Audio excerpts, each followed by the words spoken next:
I like the old voice.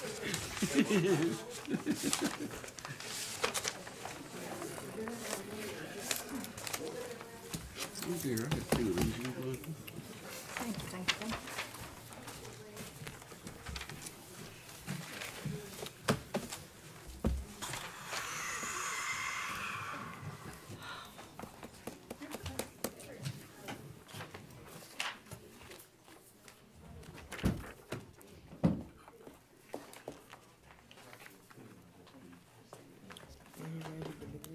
I think so.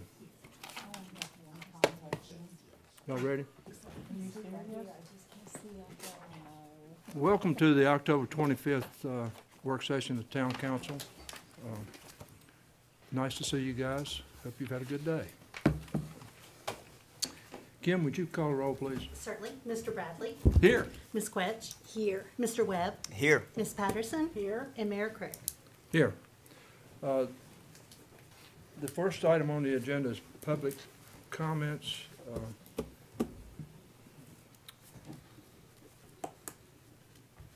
Each speaker restate your name, state your address, identify any organization you represent. Each speaker will have 3 minutes for comments. First speaker is Camille Finney.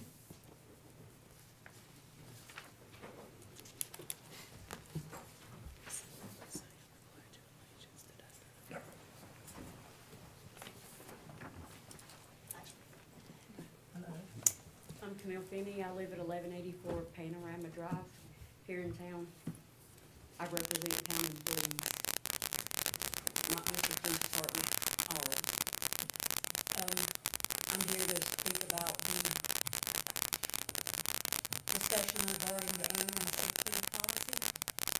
As an employee who's been here for 20 years, I have worked my way up to getting 24 days free time per year. The way it states is you are looking to knock that down to 18 days. When I was hired in 1998, I was given a book just like this that stated this exact thing. How many hours I would earn each year for each year I was here. 20 plus years is 192 hours a year. That's 24 days a year. I've worked for 20 years. I've earned 24 days a year. I think it should stay as it is, 24 days a year. If you feel you need to implement what you all are looking to do, I think it should be like it was with 2017. Starting July 1st, 2017, you had to take paid time off. They gave you so much a year at the beginning. When it was out, it was done. That did not apply to grandfathered employees. I think that if you feel the need to do this, it should not apply to grandfathered employees either. As far as sick leave, we have an officer that's been on sick leave for 6 months maybe with heart attack. He has benefited being able to have that much sick leave, hold that much sick leave. It has carried him through until just recently. And he's starting to have to use his leave time. He's getting close to getting his disability. But without that leave time and that sick time, he would not have been able to do this. He would have struggled. Like I said, if you feel the need, this is my opinion, if you feel the need to implement this, I think it should be done to new employees. I don't foresee you having massive people leaving the town. You've started a morale committee, which is a good idea. Figure out a way to raise morale. Taking sick and leave days away from them is not a good way to do it. That, in my opinion, tells the employees to be dishonest. If you're not sick, you get a sick day, call in and use it, because you're not going to be able to keep it Why not use it?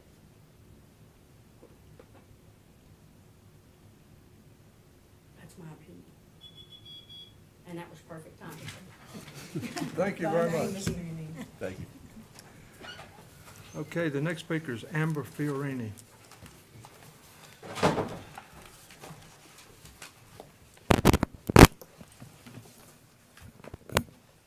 Thank you. Good afternoon. How are you all? Thank you for having us here again. I'm sure you recognize me again. My name's Amber Fiorini. I'm with the Barter Theater next door at 127 West Main Street. I just actually wanted to come up here and say that Barter Theater is in favor of the new proposal that you all have in regards to the College Church Street, the additional parking, the bus loading and unloading, everything that Matt and that committee has worked hard to do, that we are in favor of it. So that's all I wanted to say. Thank you all. Thank you. Thank you. Okay, that's all of our speakers, unless somebody, come on up. I did not get on the list there. I do Well, apologize. shame on you. I know. I'm always not following the rules, so. Yeah. So I'm Christopher Lowe from Martha Washington Inn, 150 West Main Street. And I wanted to talk about the actual College Church Street one-way improvements and our thoughts on it. I only have, of course, one, I guess, bothersome thought on it, and that's the 5 parking spaces that are added in front of the inn. We're kind of partial, but we do feel like aesthetic-wise, you know, you can't put a value on that space that's right there in front of the inn. And obviously, from an aesthetic standpoint, that could really deter the look of the inn from the front and actually the visitors who visit the area, you know, and look up at us. So, like I said, we are partial in that regard. The other point, and well, to follow up on that too, we never know what we're gonna get parked out there. You know, it could be Cousin Eddie's RV from Christmas vacation out there, you know, it could be who knows what, tractor trailer for all we know. So, like I said, I mean, that's our main concern. The second concern is probably, I want to say at least 3/4 of my clients utilize exit 17, obviously. It's the easiest exit to come by, it's the closest to me. So by adding those 5 parking spaces now, when they go to make an exit, they're gonna have a little bit of line sight blockage. So they're gonna have 5 cars parked there that currently they don't have to deal with. It's already extremely difficult for them, as you know, if anybody's come out of our parking lot and's made a left turn right there, it's very difficult to see right anyway.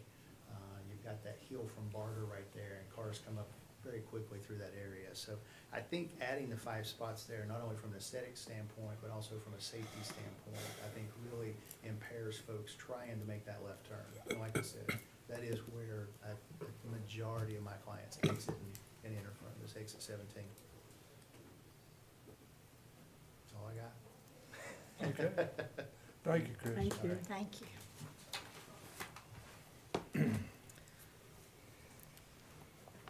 Okay, the next item on the agenda is reports from interim town manager. Discussion regarding negotiation of lease agreement with Fairview Homestead. But before you start, Ken, Yes. I haven't introduced you. This is Ken Vittum. He's our interim town manager, and Mr. Vittum came to us from Parisburg, Virginia. He still resides there. He's had 29 years of experience. That's probably a record in the state. I don't know. I don't keep those kind of records, but town managers don't usually have a very long life in their profession. So, they got people like Al Bradley and Sidney Patterson on the council. But anyway, we're certainly glad to have Mr. Vittum here. He's already been a tremendous asset to, and a lot of help to the town council and to the citizens. So, Ken, thank you for being here. Thank you, and I know that John Lemley was in Roanoke for over 40 years, so I'm nowhere near close. Oh, really? I didn't know that. I lived in Roanoke too, but anyway. He was in Christiansburg. Oh, in Christian. Christiansburg. Okay. Went out and did a site visit today out at the Fairview Homestead, and very much like the property and the potentials for the property out there. I'll be meeting with staff next week and trying to take a look at that lease, make sure that we're all in agreement on it, and then try to make an appointment with the property owner to discuss it, and hopefully we'll be able to move that forward and bring something back to council for consideration, discussion. Okay, the next item is discussion of non-departmental budget memo. Ken? You have a listing that the finance department provided to me of the different categories of non-departmental expenditures.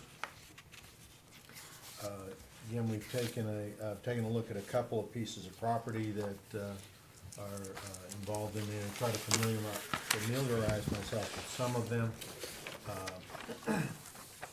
and would welcome any feedback from council as to how they want to proceed in evaluation of those as we move into the upcoming budget. Okay, I think we talked about, council, I think we talked about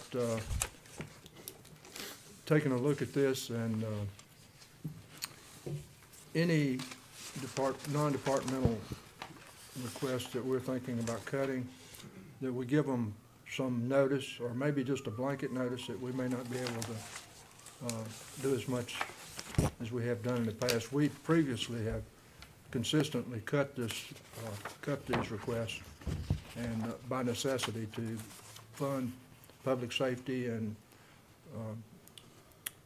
infrastructure improvements and things like that. If we plan to continue to do that, I think we agreed it would be a good idea to send out some type of notice for the first of the year, so they'll be able to anticipate that in their budget. So if you'll look over this, if it's all right with you guys, we'll decide something at November meeting, November the 5th meeting. Is that all right with everybody? It's fine. Yes. Okay, discussion regarding the annual sick leave policy. Stacy, the annual leave sick leave policy. Stacy Reitman. Good afternoon, council, mayor. I bring before you a proposal for the town to consider regarding the revision of the annual and sick leave policies. The proposal includes cleaning up the verbiage in the existing policy that was enacted last July, as well as adjusting accrual balances for both annual and sick leave. I have researched other localities such as Bristol, Wytheville, Leesburg, and Pulaski County to compare and contrast our policy with theirs. I've provided that document in the packet of papers that each of you should have up there. In looking at the number of hours the town employees can accrue, we are slightly higher in the annual and sick accruals. This proposal requests to take us from a 5-tiered accrual system down to a 3-tiered accrual system. And that also would reduce the maximum accrual from 384 hours to 336 hours. To put that in perspective, 336 hours of time off equals 42 vacation days, 13 paid holidays, the employee's birthday that the town provides to the employees. So that is a total of 56 days off, and does not include the 96 sick days and the 125 short-term disability days available to the employees. On the other end of the scale, employees who accrue the minimum hours per year receive the 12 vacation days, 13 paid holidays, the employee's birthday, plus 12 sick days and the 125 short-term disability days. One of the more important factors regarding the change in the policy is the compliance with the GASB 45 and the GASB 75 reporting on financials. Our auditor was pleased with the steps that we took last year to reduce these accruals, but stated we would still need to work on reducing the accruals. In a correspondence dated August 2nd, 2018, between Chuck Banner and Tamara Greer, who's the auditor, Ms. Greer stated, quote, "My opinion is that a maximum of 336 for annual and the 720 hours for sick with a 25% payout creates a more manageable financial liability with less long-term consequences. So I think that what you are proposing is what I would like to see from the financial perspective at this point in time," end quote. The total accrued dollars for the town employees right now is currently $1.35 million, which will be reflected as a liability on the upcoming financial statements and is ultimately paid by the citizens. This liability could affect the level of creditworthiness of the town for bond ratings and the ability to fund future projects. Another point to understand about the high accrual balances is that it causes us to be short-staffed when people leave.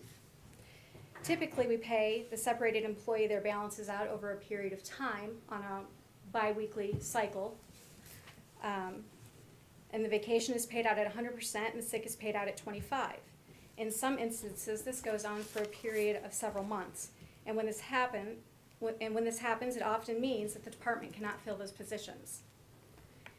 It is important for everyone to remember that while reducing the sick hours to 720, all full-time employees have access to the short-term disability program that allows them up to 1,000 hours or 125 days of time off if needed and certified by a physician. And any employee currently over the proposed amounts would not lose time but be grandfathered in, but would not accrue any more time until they fell below those maximum accrual levels. And I would also like to communicate some of the feedback that has been given to me by other department heads who are in opposition to this proposal. One department head stated it was not my job to look at the numbers for the town, but to be an advocate for the employees. In my role, I must be aware of cost and advocate for the employees regarding policies, morale, support, and any other way that I can assist the employees and the town. I've had suggestions to take all the existing time accruals from each employee and place them in a holding bank for the employees so that we can all be on the same front-loaded PTO program. But in essence, that would take the current $1.35 million liability and would add another $300,000 minimally to that balance. Other department heads have stated that employees are owed these accruals as a form of gratitude for their years of service. Comparatively, the town's accrual policies and benefit packages are extremely generous. However, I do know that employees do not see this reflected in their paychecks. So I do understand why at times it is discounted as monetary value. I think what needs to be clear is that this is a policy that will affect all employees, including myself. I understand the anxiety that this may cause with employees and department heads, and it is not my intent to create more stress for employees or members of management. It is my duty to perform my job to the best of my abilities, which from time to time does include implementation and/or policy change proposals that are less than popular. I'm presenting the data to you as a council because it would be a policy change that would require your approval if you chose to enact it. And I will defer to your judgment regarding this matter and will answer any questions to the best of my ability. Ms. Reckler, when back in the ancient age, when I was a town employee, we had a sick leave bank for people who fell upon hard times and were desperately ill. Mm-hmm. Did that go out the window? Yes, it did, sir. Well, that's too bad. We do now have the short-term disability program, which provides 1,000 hours or 125 days for each employee who is certified by a physician. What is that, Stacy? Is that 65% of their salary? Or? It depends on their years of service, and it depends on whether it was a work-related accident or a off-the-job accident. So it's based on years of service, and it can range from anywhere from 60% up to a full 100%, depending on your years of service. Do you know approximately when this sick leave bank left the town? 2 years ago, if I'm not mistaken. How many times have you all changed things for the employees, as far as, like, I know last year we implemented some things, like Ms. Rear was talking about. So how often are we doing this? Like 2 years ago that left, the sick leave left the the sick leave bank left. And then last year, we lost some hours, and now we're up to asking for more hours to be cut. Yes, ma'am. This would be the second request for decrease in hours. In consecutive years, is that what you're saying, in consecutive years? Yeah. And why did the sick leave bank leave? Because the sick leave bank transitioned into the short-term disability because We needed to have a short-term disability policy for hybrid members of VRS, and it was decided upon to make that across the board for all employees, not just hybrid.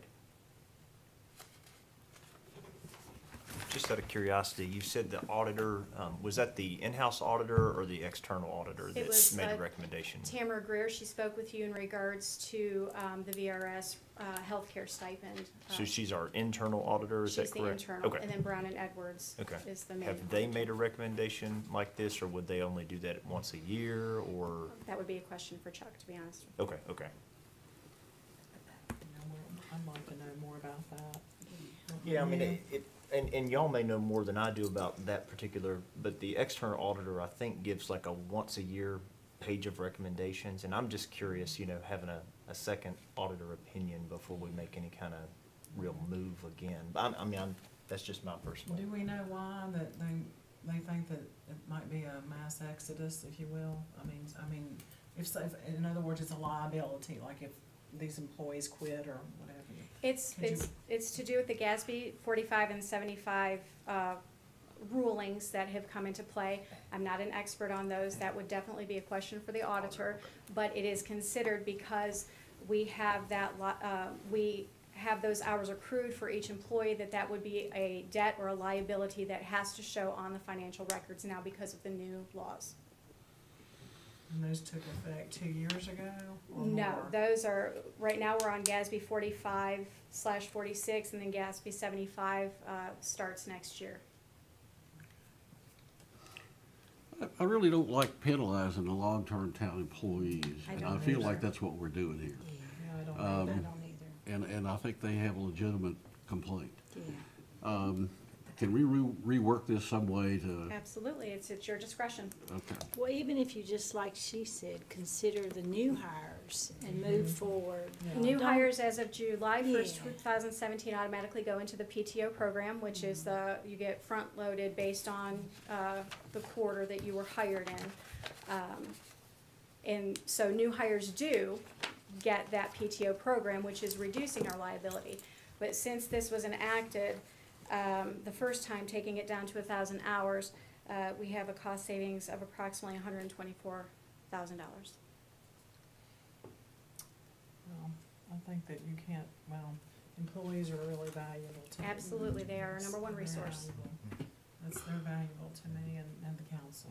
Yes. I mean, I don't know your guys' pleasure, but it sounds like kind of where I'm coming from. I think we'd like to have a whole lot more information before we ever, you know, It's try to. completely up to you. I I just can- I can present and let you decide. I can speak from experience here, having been a town employee, they don't pay you much. So, so you may as well get something out of it, you know. Can you rework this some to help out with the? Sure. With that situation to? Absolutely. When to would you like Try it? not to penalize. I kinda like the way it is, if you wanna know the truth. Again, it's your discretion. I'm just here to And, present, and I will do anything that you ask me to do. So Stacy, if I understand it correctly, the PTO, the new hires are not, they go into the PTO program and that's not creating the liability for us, is that right? It does create a liability, but it is Much it is less much less, and it is static, if you will. We know exactly how much each of these employees is going to get when they come in. They don't continue to accrue. And if they don't, the maximum they can carry over is 40 hours into the next year. So you always know what those employees are going to have. I agree with Eric that, I'd like to know how big a problem this is from our auditor before I make up my mind. Okay. And also agree with the rest of the council that, you know, and the lady who spoke, I'm sorry, I forgot your name. Ms. Finney. That, they signed up with one deal and with the understanding that they were gonna get these benefits, and for us to take them away right now doesn't seem very fair to me. No, I don't think so. I don't know how to I deal feel like with it. we could, when does the external auditor make a report? When that's done? Their report, I believe, will be coming up in November. Okay. But I can ask Chuck to reach out to them and Okay. then get back with all of you. Okay, it sounds like we want to delay this until we hear from the auditor. Okay, thank you, Thank you Stacy. for your time. Thank you.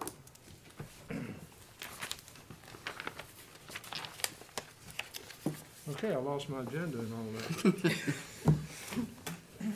Okay, next thing is council member reports. Miss Cindy Patterson, I think she really wants Matt Bullock to talk Yes, about this. if possible, that'd be great.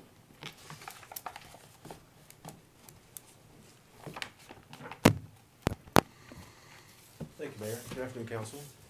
We did receive the request from the citizen that Ms. Patterson brought to our attention about some traffic issues at Cummings and Main and Valley Street. Staff went out and looked at it. We did bring it to the attention of the Infrastructure Committee, and the recommendation from the staff and the committee did mirror each other, that we did not feel we wanted to make any changes to the travel patterns of northbound Cummings Street going up to Main and Valley. We felt that if we put all the through traffic into one lane, at the citizens' idea, that it would, that left lane would just back up double or triple what you see now, and it would exacerbate the traffic problems. We'd have to, it would not alleviate any of his concerns that we had. So the staff and the infrastructure committee both came back with a recommendation that we leave the traffic patterns as it currently is. And I'd be happy to draft a letter and send it to the citizen and explain that to him. Yeah, that would be great, and now, Go ahead. okay. And just for the citizens that are here or listening, that means, what Mr. Bullock is saying is that the traffic is already backed up to Kroger, going to the four-way intersection there. From that four-way intersection, it's backed up to Kroger, so it would be even at times. If you put all the through traffic in that one lane, it would back up It would even more. it would back up even more, so it's a safety issue, you know, and traffic. Absolutely, it's a safety and traffic. efficiency and Mhm. issue altogether.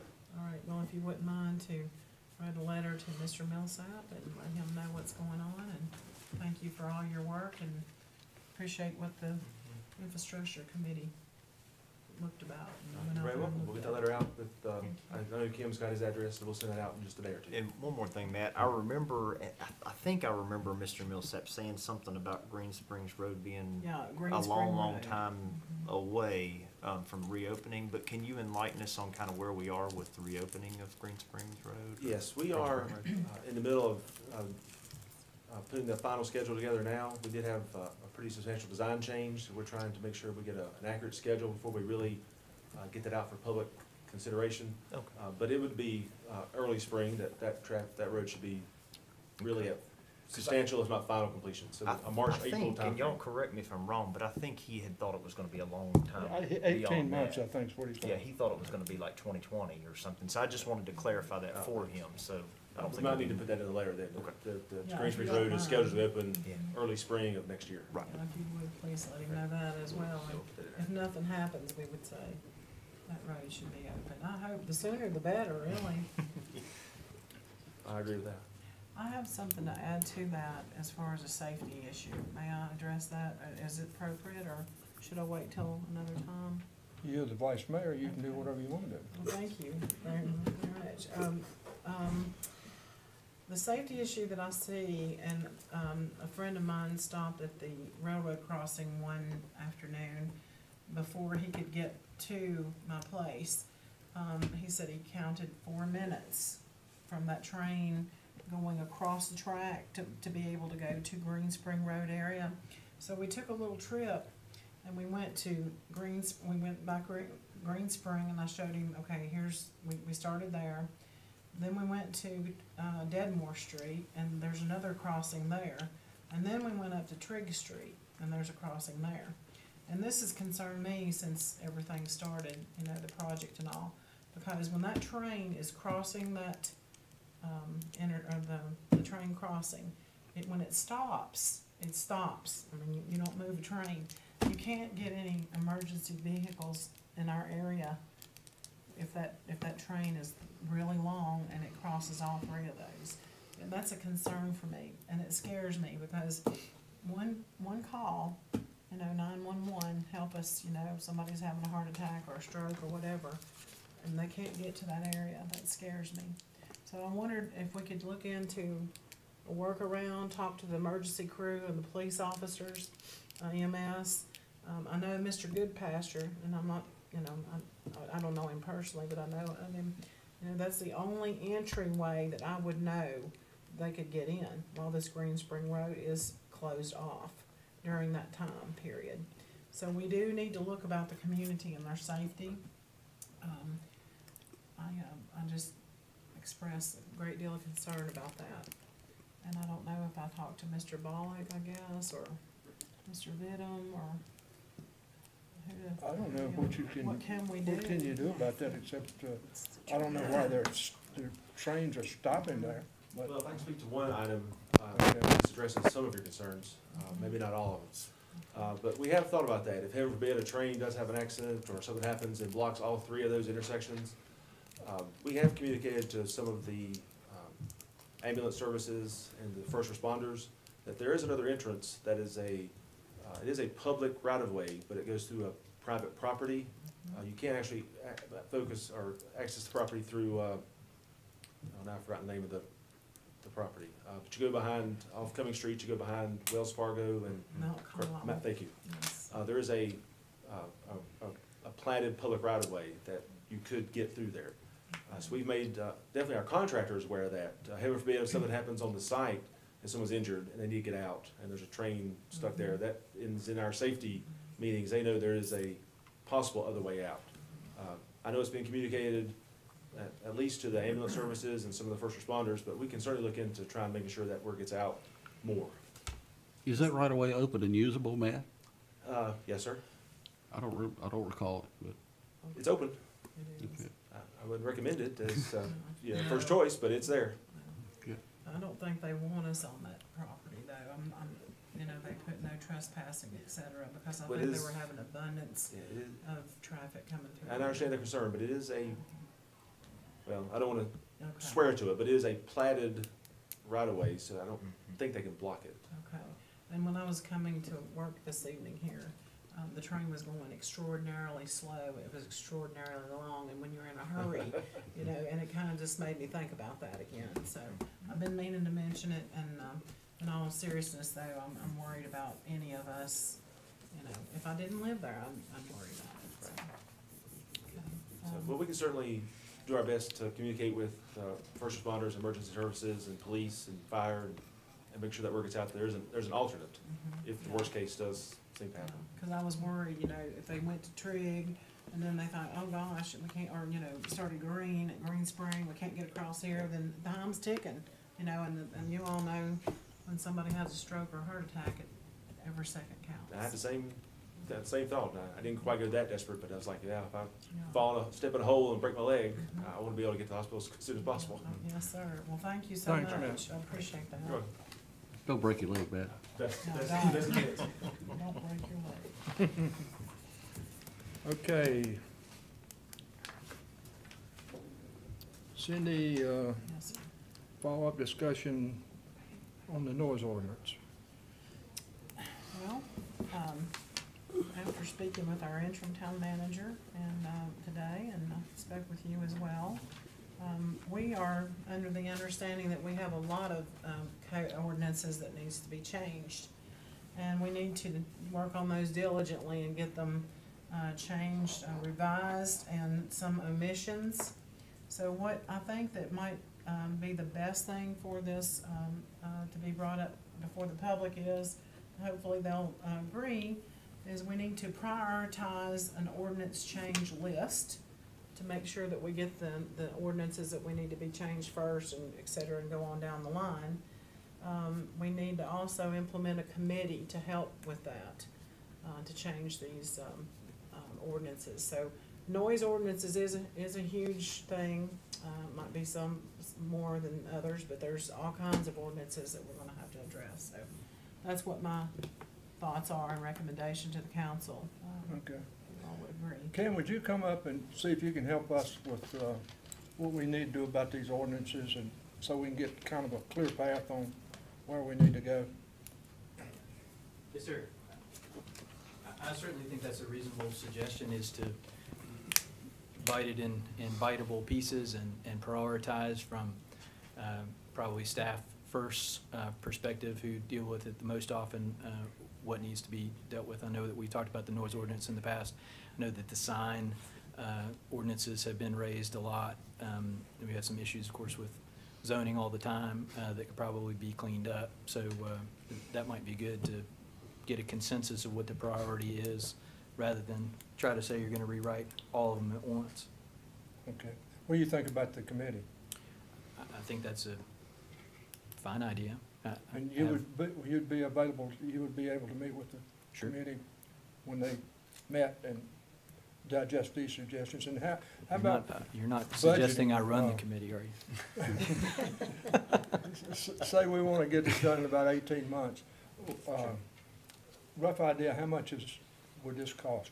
I think what we were talking about, you know, Okay. $50,000 to $100,000 probably at the end of the day of going through the whole Okay. code of ordinances. It would be a lot. But, and Mr. Vedder might have some input on this too, but, you know, it's, across the Commonwealth, things are becoming relatively uniform, so I don't think that we would have to start from scratch necessarily. I think what we have now, like is probably true in lots of places, that at one time there's sort of a patchwork of various stages of things that have come across and certain unique circumstances that have come up, and that's why we have what we have. So, but I don't think that we'd have to start from reinventing the wheel, as they say. I think that we probably have a lot of good sources to go from, and examples and types of things that we can go from to see if we like the way other places do it, and there might be some that we want to do uniquely. But yeah, I think it makes the most sense to sort of pick the ones that we think are the most in need of review first, and tackle those one at a time. There is, you know, a lot of this too has, you change one thing and you don't realize that there's some cross-reference somewhere else, so it is going to take some sort of cohesive effort to look at the whole code and make sure that you don't change something that affects some other portion. Got to So look at state law too, don't you? absolutely, and federal law and regulations and lots of other things too. So, yeah, but I think that would be a good idea. Thank you. Yes, sir. I would Okay. just add that probably your biggest challenges are going to be your zoning subdivision ordinances, and those would take the longest time. In to the do. sign ordinance. I think the sign ordinance, my understanding is that it's a part of the zoning. Oh, okay. Part of the So zoning. it's a section of the zoning ordinance. And if signs are a major problem, you could probably look at trying to deal with that first, and then the rest of the zoning ordinance. Generally, what I've seen is that takes at least a full year to go through the process of updating the zoning ordinance. Some of the other ordinances, and I've asked the staff at our last staff meeting, take a look at the ordinances that affect their department, make suggestions if there's, and those may be things that could be cleared up fairly quickly. And then what Cam said, with him taking a look at the whole thing when you get to the end of that process, to make sure you haven't put something in here that conflicts over there. And I think that's part of the problem. I understand now that there's conflicting language in some of the ordinances. Okay, council, we've talked about this for some time. I guess it's time for us to do something. As far as appointing the committee goes, do you want the staff to appoint the committee, or come back with a recommendation of people for us to contact? Or we're going to need some citizens on that committee, I think, in order to get the kind of advice we need. We're probably going to need a developer. We're probably going to need an engineer, an architect that use the code and things like that. How do you want to go about doing that? What do you suggest besides that? I suggest we ask for recommendations from the staff, and for staff members and members of the public. I know tourism has contacts. Tanya has problems with the code a lot, and Jason has problems with the code a lot. So Mr. Jett was here the other night, and he said he was an expert, or not an expert, but he actually drafted a noise ordinance out in California, so he volunteered to serve, so maybe he would be a good person, but, I suggest we have a staff make a recommendation at the November the 5th meeting, if that's possible. And we can probably pull people together next week and. Okay. we Is that- can Is that all right with you That's guys? fine. Update you on It's a that. fine idea. Okay. And I suggest that we, tell Mr. Banner to put $100,000 in the budget for next year for this purpose. Is that okay? It's fine. All right. Well, that was easy. Now, Mr. Bradley suggested that we have 2 regular council meetings instead of a work session like we're having now. And, so that we can take action. I did a little research on that, and I believe we can actually take action. Kim wouldn't like it because it's not necessarily recommended, but in an emergency, we could act in a work session legally, if that were necessary. The reason that I think we need the work session now is I don't think we want the public to have to come to what amounts to a work session and no action is taken. I think Cam, you got something you want to say about that? Speak to that just briefly. And Mr. Vitta may have some experience in this in other locations too, but my understanding from state code and from the code and ordinances is if it's 3 of you together, it's a public meeting and you can act at any public meeting. That's by statute. By sort of practice is what you said, Mayor. It's that the council is putting something on for a work session. They know it's going to be a more detailed sort of conversational meeting, and that the council, by agreement, is not going to take action. But from a legal standpoint, if 3 of you give proper public notice and you meet out back, then you can vote on something. There is no technical restriction on that, and I know from Ms. Kingsley's perspective, the Clerks Association takes the position that a work session, you can't vote. I probably can't, as you said, can't tell you what you can't do, but I think that's just a conformance of, that's the understanding of everybody. You only have to come to a public, to what's designated as the actual meeting of council as opposed to a work session to take a vote. So that's some coming together of what the rules actually are and how they've been applied in practice. So Okay, thank you. I don't know if that's been your experience I too. would think that's the same. I mean, we generally, our council would meet in primarily for work sessions on the budget, and you advertise those the same. And now, tonight you're advertising the work session and then a special council meeting afterwards. So if you know that there are items that you want to act on, I think you could put them on the agenda and do the same thing, just advertise it as a special meeting Right. with those action items. My position, Mr. Mayor, was that we've got 5 of us here, and that is a meeting, and we ought to be able to act on things if we need to. You call it a work session, call it a meeting, it doesn't matter to me. But You just want some action. instead of putting things on the back burner, let's just do it.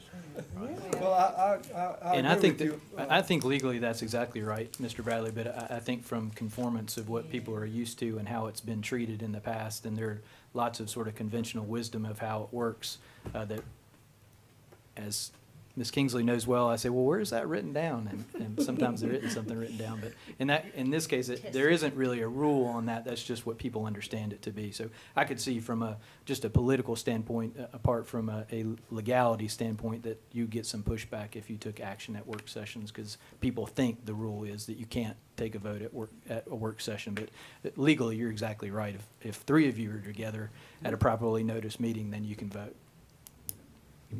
Well, thank you, Ken. Yes, sir. I'm willing to do whatever you all want to. When we first started, we had the idea of a public discussion, And we have had public discussions at work session where the public has said that they would like to be able to ask questions and interact with the council at some point. Now, if you all don't want to, if you don't want to do that, then we can just have 2 regular meetings, as Al says, whichever you guys want to do. We don't give the public that much chance to interact anyway. They have to sign up and talk to us, and then we're not allowed to interact. So Well, anytime discussion is called for, I think we ought to allow the rank and file to come up and discuss. Well, we pretty much don't have any control over the length of meetings that way. The public discussion was limited. We had public discussion at 2 work sessions, and we limited it to 30 minutes. I can see problems with people that like to talk more than you and I do, Al, might get a little long-winded, and we might have long meetings, is what I'm concerned about. So. Well, I like the work session because a lot of times we don't receive this information here till we sit down. So, you know, we have the work sessions and then we get to leave and then we get to think about it before we decide upon it.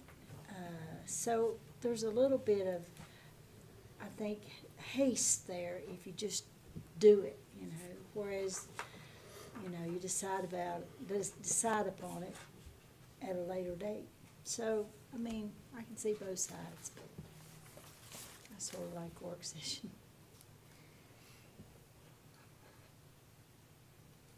Are you looking for me? Well, I'm looking for guidance. Guidance, I can't guide you. You're the mayor. Well, you know, listening to this, we don't wanna rush things, and I mean, that's not really rushing. I mean, if, it depends on when we get our material. I will not vote on something that I get material for right before a meeting. I made that clear 2 years ago. And so, or maybe, you know, something like that.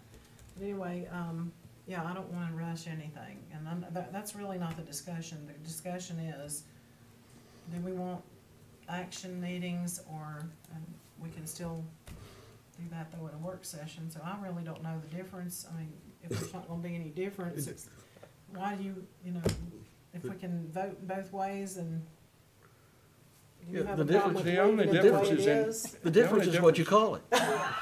Well, Call it like I Fred, say, you know. if you called it a work session, the public is not expecting us to act. And I think they're expecting us to be able to interact with them a little bit, the way we've been doing it. That's the only difference. Cam says we can act, so if we need to act, we can act. But And you can always table things. You know, if you get this stuff, Yeah. you know, ahead of, just right here at the meeting, and you don't wanna do it, you just table it. Sounds like a good plan to me. Yeah. what is the plan? I'm not clear. Do you That's want what I work said. sessions I'll tell you what, like we've been Wayne. having, or do you want just regular meetings? I think we ought to leave it with a work session and a council meeting. Okay, all right. That way, one time I can wear a bow tie, and one time I can wear a regular Okay, tie. it sounds like we want to keep things like they are. Okay. Okay.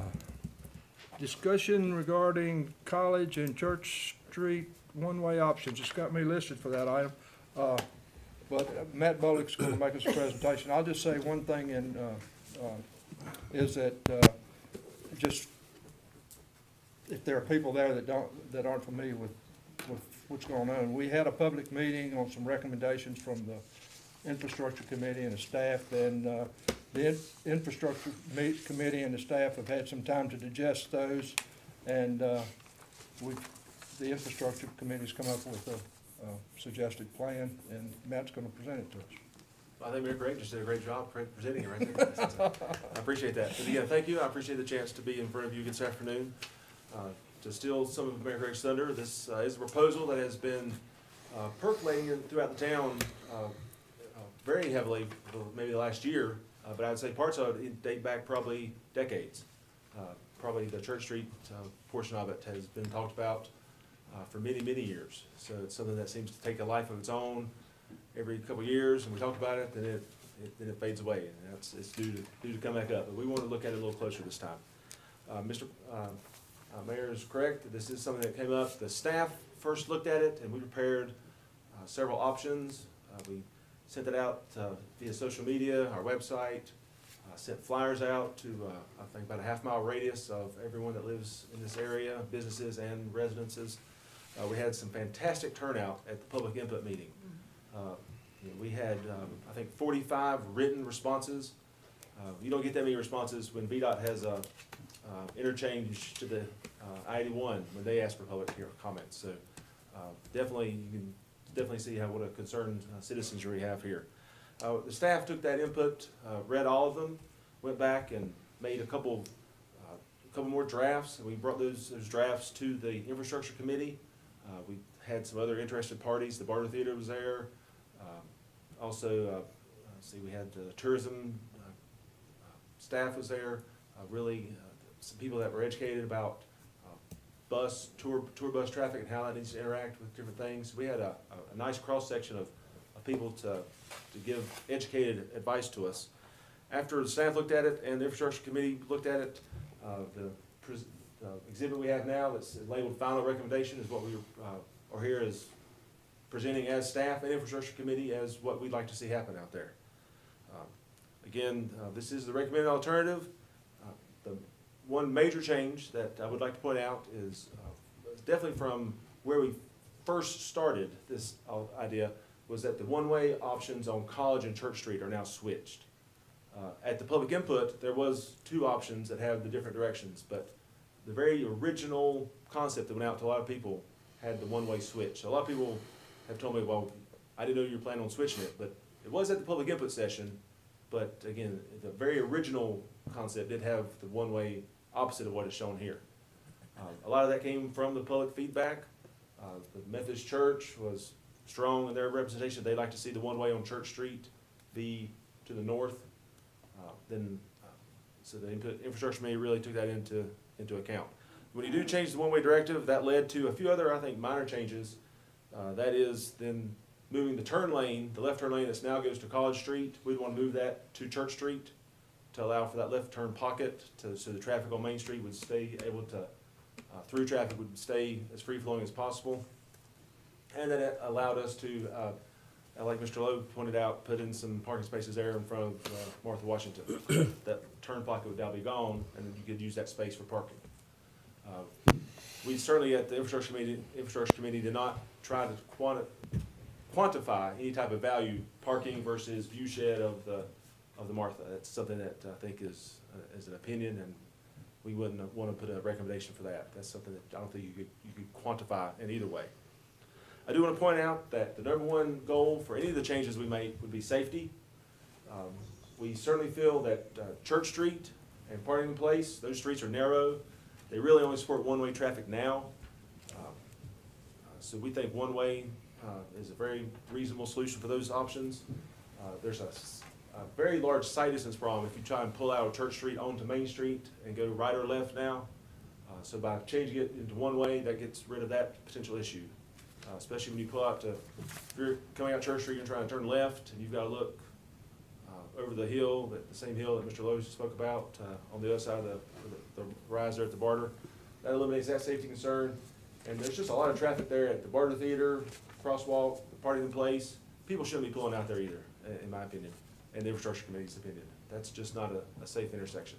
So making that one way, we try to get the people, we're encouraging people now to go all the way to Pecan Street and come out at the stoplight, which I'm glad to report that intersection traffic signal's been upgraded recently. I think it's working a lot better now than it did even just 2 months ago. Second option, we always want to keep an eye on the buses. They kind of go hand in hand with the safety issues. Buses park on College Street often. Again, that's we think something that's a safety issue there. When they block College Street, people start pulling around the buses, and it's two-way traffic, and they meet head on. It happens to me several times. When I leave the parking lot, there's a bus parked there. I'll be driving up to Main Street, and then someone comes in my lane because they're getting around the bus, and now we both have to stop. And usually I back up because they can't back up to Main Street because you don't want to do that. So again, the bus unloading, certainly an issue. We want to make it easy but safe for the tour buses to get here to town and unload their clientele. Something I did learn as an aside, learned during this was, I thought the tourism bus traffic was kind of generated by the barter, but the tour bus industry, they're independent consultants. They decide, the tour bus guy decides where he wants to take people to. And if we do something to make it hinder him in his parking and unloading and taking care of his clients, then he could decide not to come to Amity anymore. So we want to make sure that we don't do anything that hinders the convenience for the tour bus operators. That was pointed out to us many times. But after safety and of course addressing the bus issues, any changes we made, we want to at least keep an eye for public parking. If we have an opportunity to meet our first two goals and provide some more parking, that's something we want to look at. I think we can all agree that parking in the town hall, Barter Theater area is something that is a premium, and if there's a possibility to add some more parking, we definitely want to make that possibility. I'd just like to end with a few points that I'd like to make sure the council knows about. Anything that we see on this proposal can be phased in. We can do all the one-ways.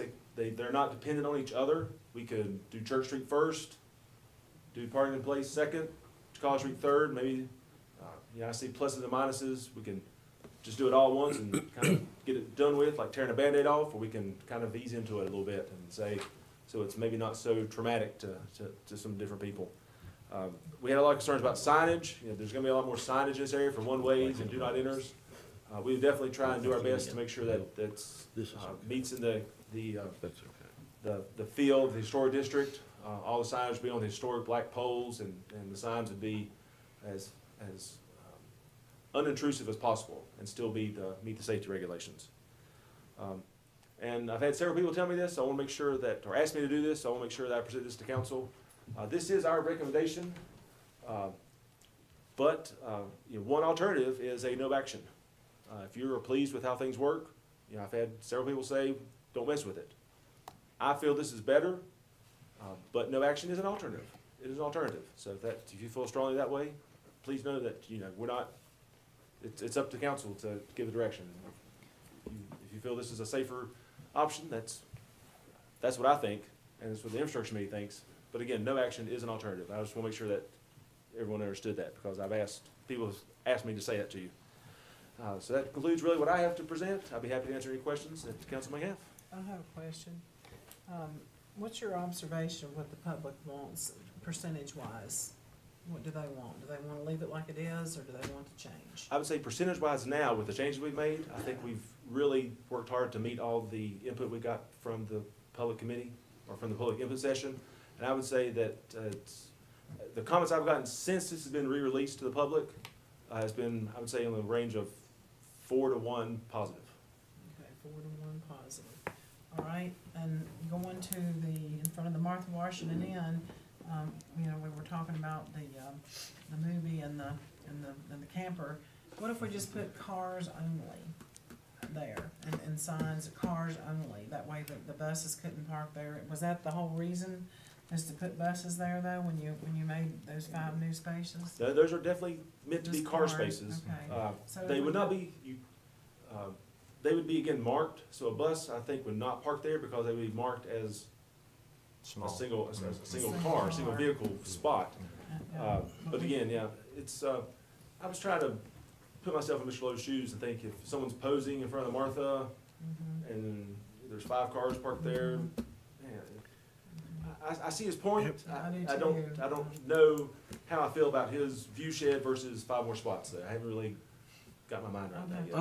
I thought the whole purpose of this was to move traffic around the Barter because of the buses. Now, we've taken the bus parking off of Main Street and Valley Street that you started out with. The bus parking is on Main Street. There's 2 spots, 2 I don't see dedicated. I don't see them marked on this map. I think Oh, that number the 2. best parts are loading and unloading spots. They're not actually. No, there'll be parking spots. Okay. those buses will sit there for the whole time the barter's going No, that and won't be run allowed. It'll be signed. in front of those unloading, historic loading only. houses. So it says And loading that parking runs, that zone. runs contrary to our, support of the maintenance of the buildings in the historic district. I don't like the idea, I don't like any of this idea except for parting place and Park Place. Yeah. I think that might be all right because that curve down there is dangerous. The rest of this I don't care anything about. No, the intent definitely is to have, loading, unloading of buses only on Main Street, not for any more than 15, 20 minutes of It parking. won't be that way. Well, how could we enforce that? Well, Maybe it's- we could that's- ask the officers that That's question. signage and then enforcement, yes, yes, ma'am. Signage and enforcement. And The coordination with the buses, barter, they would, I think, you send out flyers to all the tour bus people and I mean, if I can speak some, I don't mind at all. Every motor coach that comes to us, you know, you're looking at over 50,000 people a year. It's a lot of people. They eat here, they stay in hotels here, the bus fills up gas here. We have a contract with that. Every motor coach group, every group that comes, whether it's a school group or a motor coach, receives a contract, a signed contract, that we have cancellation policies, things along those lines. We would put it in that contract that they can only idle in those places for a certain period of time. So they would have a signed contract that they would have to sign that says that.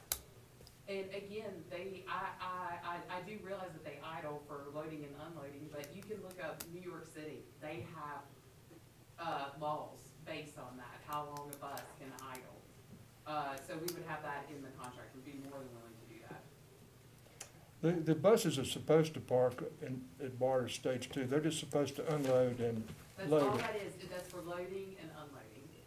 That is correct, not for parking. Isn't there room over there in the barter's beautiful parking lot on the bar, what used to be the Barter Green? Isn't there room for buses over there? Have you, the clientele that's on motor coaches would have a very, very difficult time moving from Barter Stage 2 to Gillen Stage. There's- But lots of them are, we had a group, there on, Thursday that had 12 wheelchairs with 3 staff. Mr. Bradley, do you mean parking during I the think show, or do you we- mean unloading and unloading on the stage 2 area? Both. Okay, just want to make sure I Both. understood your question. Right Well, now, there are there's marked three, parking spaces up there. yeah, there's 3 parking places right now. For Could buses you at come the, up at if the we- east end of the Do y'all barter have any more stage two. questions? Do y'all have any more questions from? There's 3 We do- parking places We right up do, there but now. it is very, very difficult. Like I said, we had a group there Thursday. We had a total of 10 groups at the 2 o'clock show. So you're looking out of 505 seats that we were sold out, it was over, half. The group, the patrons that were at the show were over half on Thursday. One of the groups that was there had 12 wheelchairs. It's just not feasible How to did that- have 12 wheelchairs, get them across the street to a show. And that's extremely dangerous, in my opinion. No, Extremely. let's get clear. I'm gonna get clear of the plan. Yes. Okay, all right. The plan is for the main stage barter, Correct. for the buses to unload in front of, in those loading zone, loading and unzone. And then the buses are to move to Move on barter, out. to move on out and park over at the barter stage 2 spots, is That that is right? correct. Okay, all right. Yes. And there's we- 3 spaces over there for them to park. is Yes, and if we have Okay. additional bus parking, we know ahead of time, and we do have a parking attendant, and he is aware of it, and he can mark off spaces. We can actually get 2 buses side by side in like a row of Okay. parking spaces. So we do, unfortunately, we have to deal with this, but we have had, groups actually say to us, because of the loading and unloading zones, they'll no longer come. And the How are you idling gonna- is, How are you gonna move those people from Valley Street and in front of the Methodist Church over to the Barter Theater, where the bus parking spaces are proposed? If you can't move them from the Barter's parking lot over there, how are you gonna move them from in front of the Methodist Church over there? I apologize, I don't see any bus or loading Well, I or don't see any of them unloading. anywhere, but they used to be on here. Did I print out quickly? These 2 yellow spots are bus loading and unloading zones, proposed zones So right there on Main Street. Okay, In well, front of they the were- town hall and in front Let's of see, this they were here and they were down here building here. So and over in here. front of town hall and in front of the Well, the only ones Financial that advisor. are in the final recommendation are these two right here. Okay. Not here by any means. There was one here. The only one we used to have was in front of our fountain, and That that was was in front of the actually too historic far house for right there. buses Yes, sir. to go. Well, I don't know, This one's maybe okay. there's no maintenance person in here, but is there like an intake in here where, in the town hall, where the diesel fumes would come in the building? 'Cause Yeah. we don't want that. Yeah, well, you don't We want them in these we historic don't want houses any, either. Residents to have diesel fumes at all in their homes or businesses. The That's infrastructure committee toxic. did feel that, the first, for one of the first iterations did have, let's see how to describe this. What would you show you? When I say we, I guess I better go back to me. I don't want the toxins in One of the in first my ones house. had a loading and unloading zone here. Right, yeah. But we these don't homes want are that. right up close to the street. Right. And just having the noise and the traffic, I'll be honest, fumes weren't in our consideration, but the noise and the traffic was a consideration of these homes that were close to the street. Mhm. That's why these ideas of unloading and loading here seemed, there's more separation. If they'll unload, and they'll leave. I Mhm. mean, and that sounds so rude, but I'm not trying to be rude at all. I get it, I yeah. mean, we just have to, and that's gotta be enforced. And we'll be happy to put that, you wouldn't believe how much we actually enforce now when they stop in the middle of Main Street and we're sprinting out there. But I would invite all of you all to, one, come when we do a morning show. 'Cause we strategically bring 500 children safely across the street. And two, come to a sold-out 2:00 show on a Thursday, like when we had 10 groups, and you can see the chaos that ensues and the safety hazards that ensues. This would help a tremendous amount. But we are more than happy to put it in the contract, so they have, we would have a signed document that they agreed.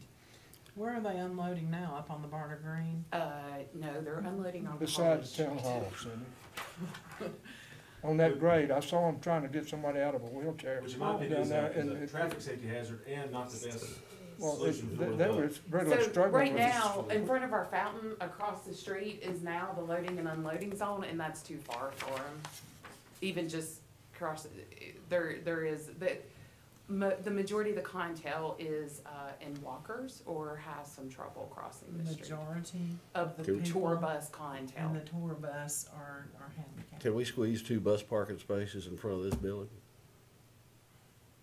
One definitely, I'll have to look a little more about two. There's Looks a like handicap spot, there's a handicap spot there I don't wanna get rid of. If this is right, it looks like there might be room for another one. There might be, it's. I think the buses come in all different sizes. The one we had with 12 wheelchairs, it was a vehicle and then a smaller, like what you would see the town transit. And then, as you know, there's some that are, they look like luxury liners on wheels. They're kind of insane. Yeah, so I get it. Yeah, I don't even know how they maneuver those things. So yeah. A negative about putting two bus unloading spots in front of town hall, you may cut back from citizens' ability to get into town hall, run in, pay their sewer bill, run in, pay their tax bill. Which we wanna make as convenient as possible. We want those tax bills paid. I wanted to say that I've spent a good deal of time going this route and doing, looking at it. And I will say that North Church Street already has parking on the right side going down, and it's almost already a one-way street. I mean, I can see, something like that happening. But over here on the College Street, I'm scared, a little scared there that, is that a good word to say? I'm a little worried that, the cars that are parking here might turn into buses. I mean, the buses might park there instead of cars. And again, that's residential and. Well, why would the buses park there? I don't like that know. idea. They would have a know. hard time parking there. And also, I don't know if you all know this, but we already send out maps where they can park. We have to do an extreme a lot just to already get them here. And we send out a map, the best way to get them here and get them through town. We also have a parking map. So we would be happy to redo that, and we've actually had some internal discussions. And we would try to route most buses off exit 19, They would come, pull up, load, unload, then they'd go around to Valley Street, back around, and they could pull up right into our parking lot. So we could actually give them, they get a whole packet of information before they come. Contract, prices, what they owe us, there's just all kinds of stuff that has to do with that. And obviously, other things that they can do in town, but we would put that in there. We would put a specific bus parking and traffic flow map for the buses, and this is something that we can do ahead of time, and you all can see it.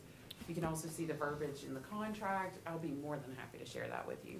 There's also room for bus parking over at the tourism office. Yeah, and they sometimes use the parking lot. And you could use a cell phone to call the buses and Here's say, the- hey, we're ready, you know, Well, come get us. It's That's not that very hard. difficult. The drivers. That's not that hard, and I it would- doesn't change the traffic in the whole town.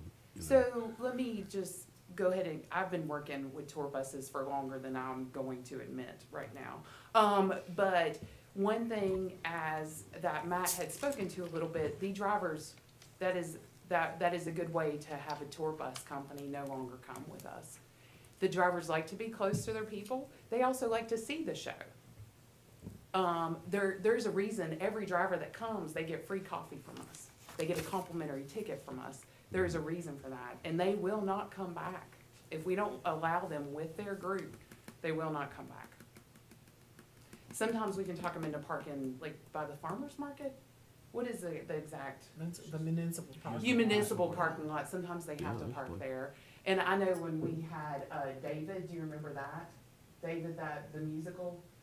We had to have a whole orchestrated plan with the police department and it was a lot. So we understand that, but we even Barter had to pay transient to get the driver back to their group. So parking off-site, unless we came up with a way to have them brought back to the theater, and that would be a major inconvenience for them. My other, comment would be Partington Place. I think that would be a good idea to make it a one-way street, because I tried to get out of Partington onto Main and make a It's left, impossible. and it's almost impossible. You Yeah. have to sit there for a long, long period It's of time. dangerous too. It really is. It makes me worried. If you want to make a left turn at Abingdon, you got to go to a traffic signal. You know. That's Everybody, just a general rule. everybody but you knows that city. But we're not, we don't live in New Jersey. Yes, we almost do. Oh, shucks. Oh, man. Well, it's a good point to make that you think of one change, and you do need to be careful that you've made ramifications that you may not know about. And I'm so glad that we got the word out, social media, the flyers, and had the public input. And my understanding is that this is still scheduled for another public hearing at the November 5th. That's what I have in mind, Yeah. yes.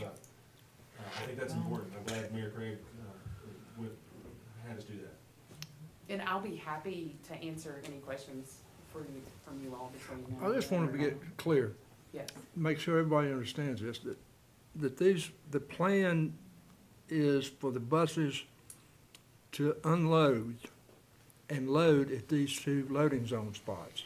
And the reason these two spots have been picked is primarily for handicapped people, so that they don't have to negotiate a hill or anything like that. They can just get off the bus, roll into the Barter Theater. The buses are then gonna leave as soon as they get them unloaded, and that usually takes 20 minutes or something like that. Yeah, I think that's a very fair Okay, time. they're unloaded, and then they go park at Barter, at parking lot Mhm. spaces and Barter States too. So there's the concern about buses parking, it looks like we can enforce that by signage and say no buses allowed at these parking places if we need to. Mhm. And then the police can enforce the code, can't they? So. Yeah, I think if you had signage, That's just the like plan 10-minute anyway, is- parking, you can. It's for the buses, that's what we're trying to do, is to stop buses from parking illegally. And the reason they're parking illegally is they don't have a good spot to load and unload. Right. So, is that right? Yes, Okay. that is correct, because right now, I know on College Street, it is dangerous. But you also have to remember that we're obligated to support the use and reuse of these historic buildings in town.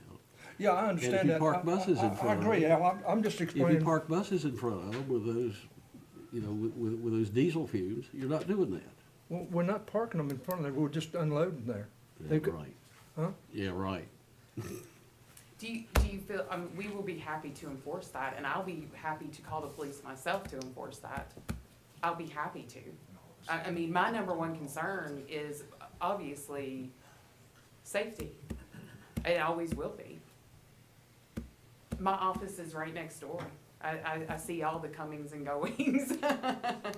I've almost gotten hit myself. I actually told a story that, if I wouldn't have had quick reflexes, a person in a wheelchair I was pushing across the street would have been hit by a vehicle.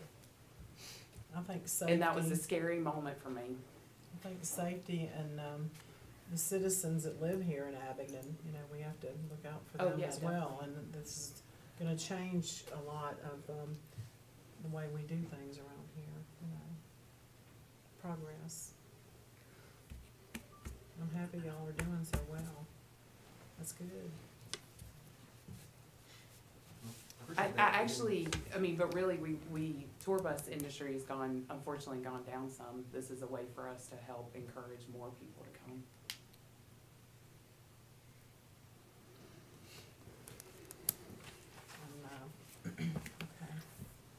Okay. Thank you all. Thank you. Thank you for giving me the opportunity to answer questions. Thank you. Thank you. Okay, council, I have scheduled a public hearing for this for the November the 5th meeting. If you all are ready, with Kim, if you all feel like you're gonna be ready to vote for this on November the 5th, or vote on this November the 5th, do you, after the public hearing? I think so. Sure. Sure. Okay, all right, will you put that on? Yes, sir. Yes, and the notice has been sent. So Okay, we'll be- thank you very much. Now, at Okay. the moment, we need to schedule a November work session. If we could get that scheduled, please, since Okay. you'll get the work session. All right.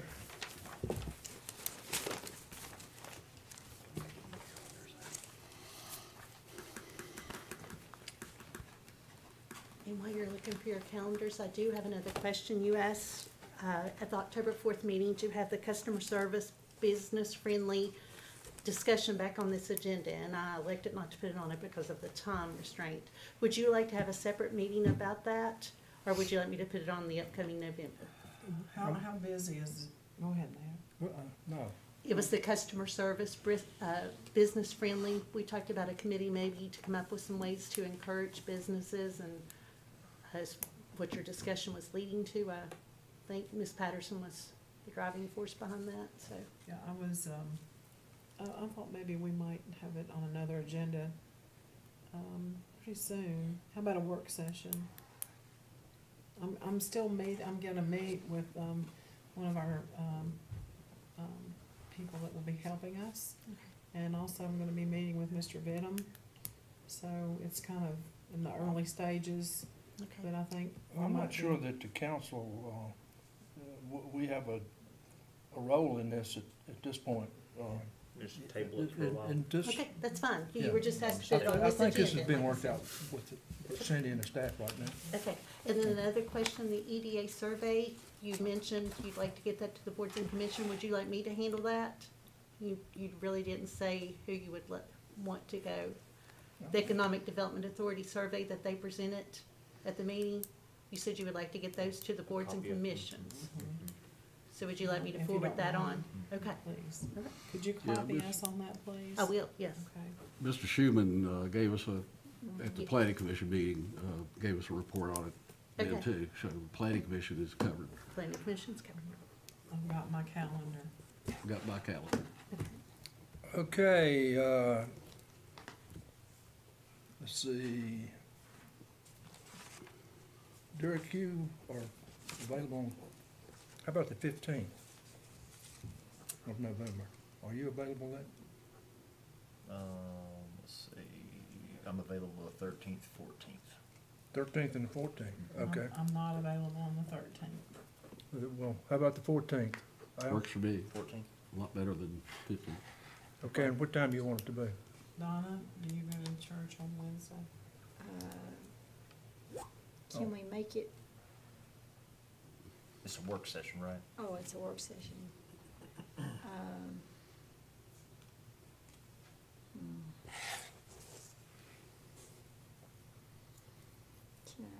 Yeah, yeah, that's fine. You just pick the time, 4 o'clock? Is that good? 4 o'clock's fine with Can me. you do 4 o'clock? Yeah, I can do 4 o'clock. Mayor, I have a meeting at 3:30 with Steve Smith and Steve Spangler. Okay, you wanna do, Can we do Little 5 after o'clock? 4. 4:30? Probably by 4:30. I think they were indicating that it wouldn't, it's a meet and greet. And probably Okay. Okay, 4:30? 4:30 on the 14th? That's fine. Yes.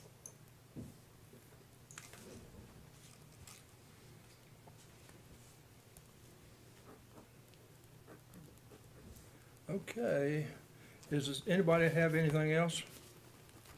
Al, Donna, No. Cindy, No, sir. Dirk?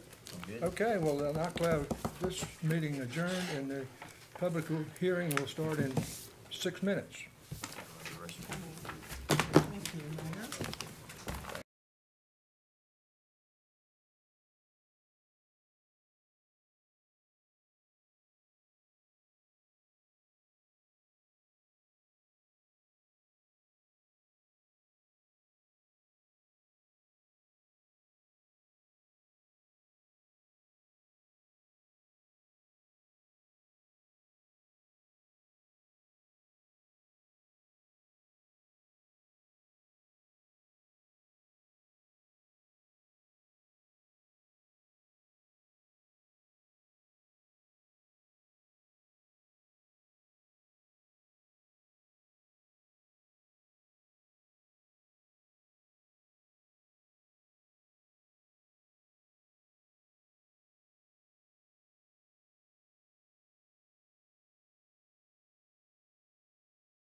We got all 5 council members here? Yes, sir. Okay, welcome to the special meeting on October 25th. Kim, would you please call the roll? I will. Mr. Bradley? Here. Ms. Quetch? Here. Mr. Webb? Here. Ms. Patterson? Here. And Mayor Crick.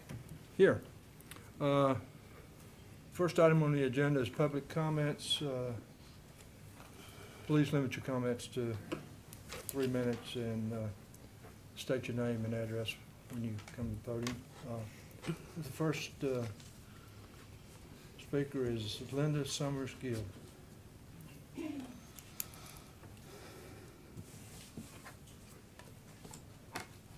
evening, everyone.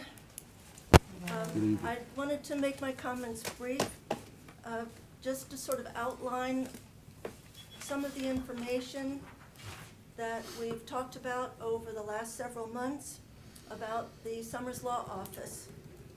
We all know that certainly it's an iconic little building, has been very much a part of the town for a very long period of time.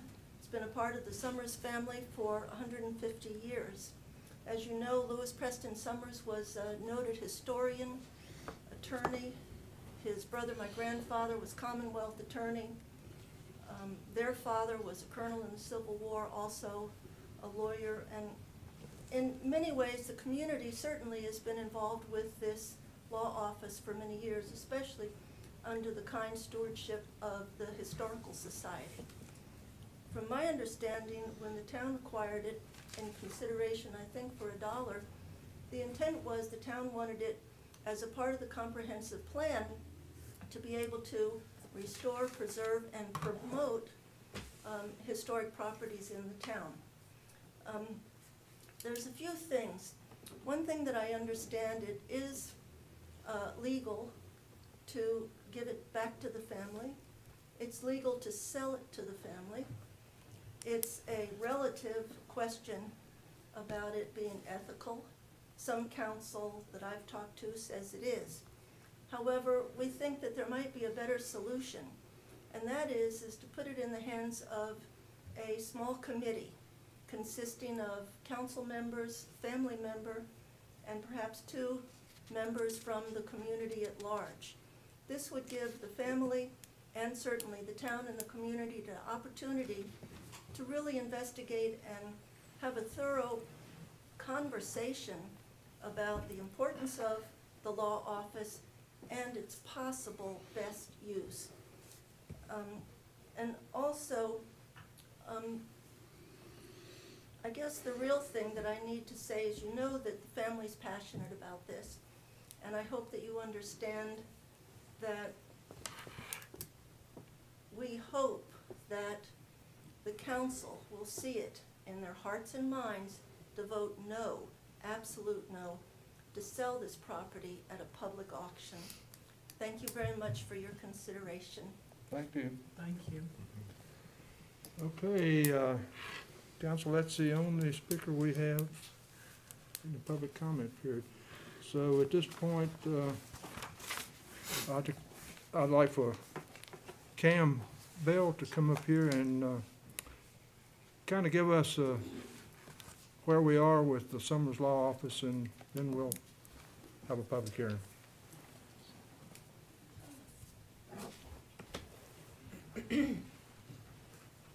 Good afternoon. Just briefly, and I've been here, I guess, a couple times on this issue, so I won't belabor what we have reported before, but we performed a title examination on the property, and I wanted to clear up, we've said this before, and there is a written opinion, and we have produced, the town has produced, in response to FOIA requests from the family and others, the deeds that are of record in the courthouse. You can go look at them yourselves, but there's a deed in 1969 from Lewis Preston Summers Jr. and the heir of John Summers and Andrew Summers to the Historical Society of Washington County, Inc. In that deed were certain restrictions on the property and reversionary rights. Then there's a deed dated February 20th, 2008 from Olivia Summers Dutcher, Suzanne Summers Farron, Loudon Jessup III, Ann Jessup Likas, Charlene Jessup Pearson, and Helen Knight Brown, grantors to the town of Abingdon. And in that deed, it says that it is free and clear of any restrictions, any right of reversion. So that was to the town in February 2008. Now, at that time, as you recall, the property itself was still owned by the Historic Society, but any reversionary rights in those family members, and you can look at the deeds of record, they're all signed and notarized by the individual members of the family. So there had been some statements that had been made previously that I read, saw and read in the newspaper that somehow the reversionary information was in a deed and it disappeared. Well, it's clear of record that the family signed those rights away in 2008. Then there is a separate deed, May the 8th, 2008, from the Historical Society of Washington County Incorporated to the town, selling this property to the town in fee simple. So that, as I reported to you before, the town owns the property free and clear of anything. It owns it in fee simple. So the next question is sort of the mechanics of what the town wants to do with it. That's at the councilor's pleasure. As I said before, the statute at issue, we've had a public hearing as it would be required. The statute does allow a public or private sale, so that's at the council's pleasure as to that. I had pointed out some provisions in the Code of Ethics that the council had agreed to basically, that provision says that the council will treat everybody on the same level. So I think that the council could be criticized for, albeit maybe very good personal reasons, and I don't doubt that the family has a strong feeling to it. They've come to 3 or 4 meetings and obviously do feel strongly about it, but that doesn't change the fact that what they're asking for is to be treated differently because their ancestors owned this property. So that's sort of the legal side. The rest is why you get paid the big bucks to make the hard decisions. But, let me make sure I understand right. I will be crystal clear. You might want to rephrase that statement, Counselor. Why you been I want to be crystal clear that good public servants to serve this role. How's that? The Summers family never gave the Summers Law Office to the town. They gave it to the Historical Society. Right? Yes, sir. And the Historical Society, I don't know, did we pay anything to the, we didn't pay anything. But they gave it to us probably because they couldn't maintain it. That's my guess. That's my understanding. So the town then took it over and they own it free and clear and they spent money on it and made an investment, right? Mm-hmm. Yes, sir. Okay, and now it's appraised at something like $203,000 or something like that. Okay. That's right. All right. So that's where we are. And the amount, the deed itself from the Historic Society to the town says the consideration is $10. It probably was a gift. We can look at the tax tickets and see if how much the recording fees They gave were. it to us. But probably nothing. But that's right, and it had been reported, I don't think I have this in front of me, but Mr. Sullivan had reported previously to council how much the town had invested in this property, and it's Okay. $50,000, as I recall. Okay. And that's without labor, I think. Yes, sir. Yes, ma'am. All right. Thank you, Ken. Oh, and Mr. Bell, that big bucks come to about 50 cents an hour. Probably less. We're gonna have a public hearing, so you'll be able to speak then. Is that okay with you? Okay. Okay, council, I declare the public hearing on the consideration of comments from the public regarding the sale of real property, namely Summers Law Office. I declare the hearing open. If there's anyone that would like to speak on this matter, come forward and state your name and address.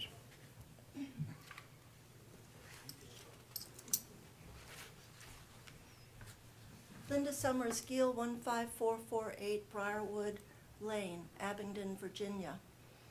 I think I'd like to make something clear that if there was an impression that Derek Dutcher or myself made to anybody that we wanted to be treated differently, I don't think that is correct. What we've been asking for is consideration. Consideration regarding the treatment, regarding the law office, in regard to other properties in the town that are not being sold at public auction. We're not asking for any different treatment. We're asking to be able to work together, to have some sort of a dialogue so that the council can win, the family will feel that they've lived up to the expectations of the family, and we're hoping that you understand that. That's what I had to say. Thank you, ma'am. Thank you. Okay, is there anyone else that would like to speak?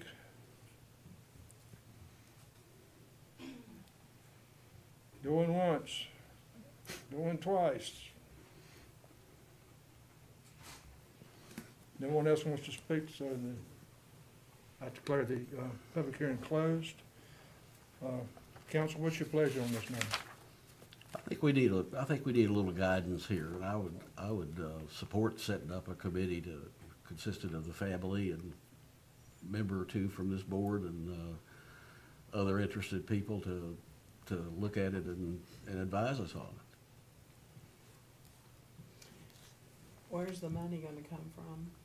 That's what I'd like to know. Money for what? I mean, like, to keep the house, is that what you wanna do? Is that what you're proposing? I just want some advice on how best to handle the situation we're in, so to help us along. Well, that's a Well, good question. It costs us nothing except a little time to allow them to go over it and meet and think it over. I think we need to move ahead with this. The way I see it is that we really only have one choice. If we want to get out of the real estate business, and if we want to put the property back in private hands, I think we've got to auction it. We started out as trying to rent the property. Somebody was interested in buying it. So my feeling is that we just need to make a decision whether we want to sell it or not and move on. I'm kind of somewhere in between. I certainly, I've said it before, I'd sentimentally, I'd like to see the family retain the property. And I think there's based on what I'm hearing, the impression I'm getting, it almost sounds like that a public auction is very insensitive, or at least that's how it's coming across. So I personally think, and this is just my personal opinion, but I almost feel like we should do a sale and give the family first right of refusal. That would allow them the opportunity to purchase the property. I mean, I guess it could be construed as, special treatment, but at least we would be moving forward if we want to sell. And that way they would have the opportunity to explore buying it. Well, they'll be able to bid just like anybody else at the auction. Yeah, I agree, but like I said, it just comes across as kind of insensitive, just throwing one on Well, the auction I block, agree, and it's very unfortunate that the town's been put in this position. We didn't ask for this. No, we Sure. inherited it. So, I keep coming back to what we have right now is, except for the sentimental feelings, what we have right now is no different than any other piece of property that we want to get rid of, whether it be a vehicle or anything else. We need to treat everybody the same, in my opinion. And that's what we do with all public property that we dispose of, is to offer to the public. And I just have a problem going any other way myself. I agree with Cam. It's questionable in our code of ethics, and I really feel for the Summers family, but it's not our fault. I just have one question. Why did Ms. Summers sign the deed without the covenants? That's where I think, and I want to be fair. I want to do the right thing. But her signature is right here on this deed. And it says, it's underlined right here, free and clear of any restrictions and any right of reversion, which they may have acquired in the past or have the right to acquire in the future. I can't explain that. Can anybody explain why she signed that? Are you asking me? Yes, Do I need to come to the podium? please.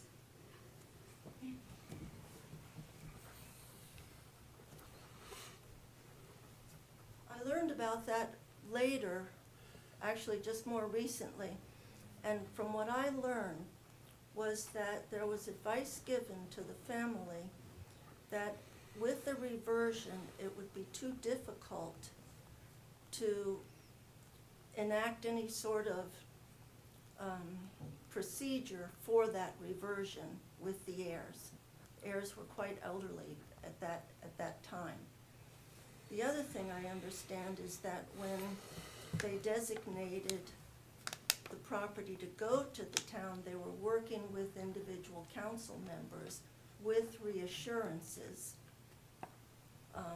that those provisions would be carried on in good faith. And I think that's really what you heard from Derek Dutcher, was that anticipation of trust in the town at that time to carry it through. Therefore, that need, I guess, in their minds wasn't needed. Whose advice was given? Who gave her that advice? I don't know. I know that there were several people from the Historical Society, several attorneys involved.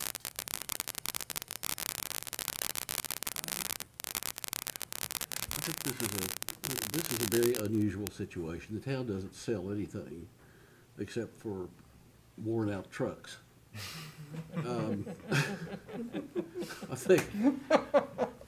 I think it's time we had some advice, from outside as to how the council ought to handle this problem. What I wanna know is, can I ask a question? Are you done, Mr. Bradley, for a minute? Yes, ma'am, Okay. for the time being. Another thing that I wanna make sure that everybody understands on the council is that there's a lot of heirs that sign these deeds.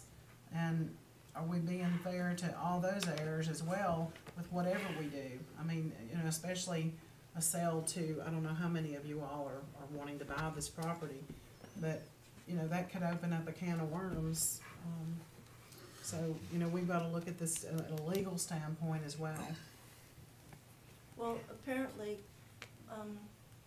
first of all, the interest of buying the property, that's not our first consideration. First consideration is getting the property to a position where it can be held or entrusted with a group or an entity to be preserved and used.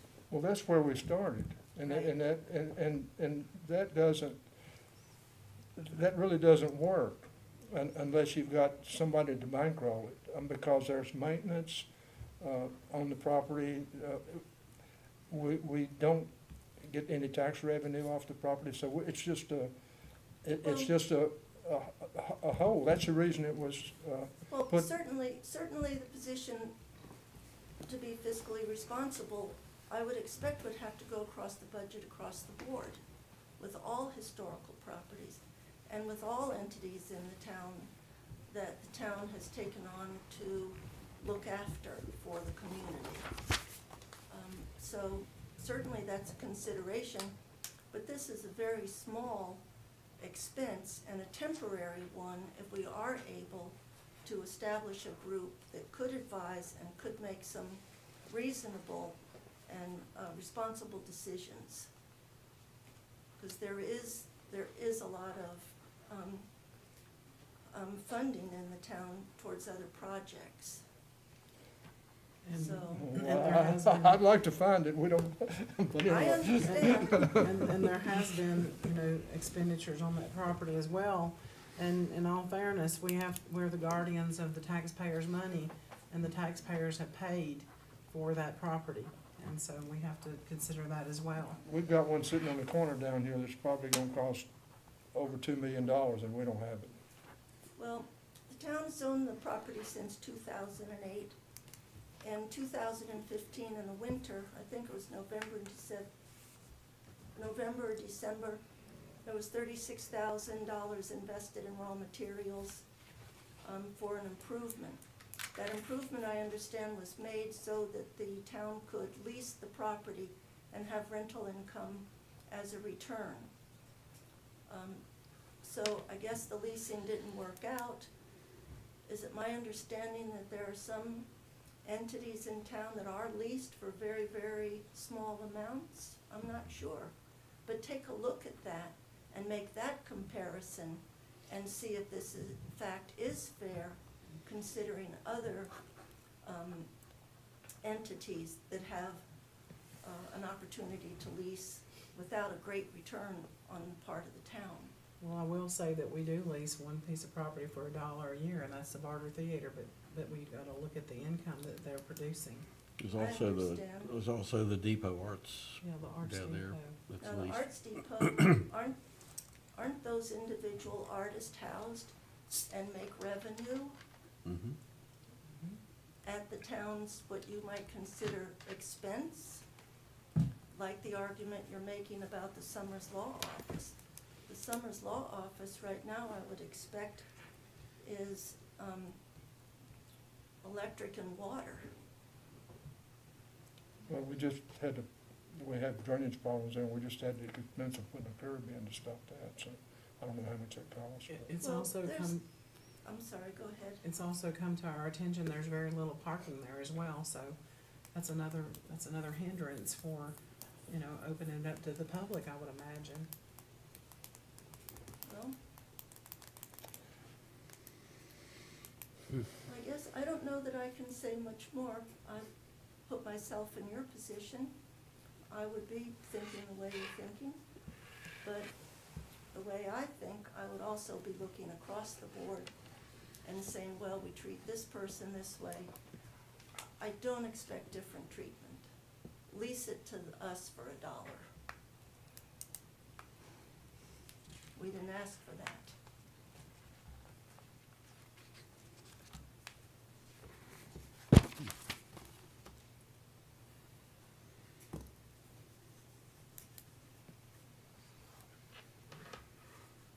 What could you give the town in return? I mean, I don't know. Let's say you lease it to me for $1 and I'm an artist and I'm in there selling my photographs. What's the Arts Depot giving? You brought up that example, it's a very good one. are you a Certainly, the photographer? barter is a huge commercial interest that's just so much the core of this town for a very, very long time. That I don't think is, that's certainly reasonable from the town's point of view. Certainly, individuals benefit, but they benefit in regard to the whole community. That's where we started, and if we have a lease, we're gonna have to put that out for bid also. That's where we started with all of this, is that we had someone interested in leasing the property, and we were told we have to put it out for whoever to bid on. Mhm. Unless you're, I would assume there's some exemptions for subchapter C corporation or something like that. But to individuals, it has to be open to everyone. Well, what about the individuals at the Arts Depot? I don't know about that, man. I don't know how. That was that done long before my ago time. when the laws were very different, so. Well, that's something to consider too. If you're really talking ethically about treating everybody the same. We don't want to be treated differently, we want to be treated fairly, of course. And with consideration, we're intelligent, I think, bright people that can work on something that would benefit the community without an outright sale at a public auction, without knowing the consequence of the future of the little building. Well, we have laws in place, we've got a whole town full of historic I understand, that are in private hands and they're well maintained, you know. I understand. Okay. Well, thank you. Thank you. Thank you, Food for thought. thank you.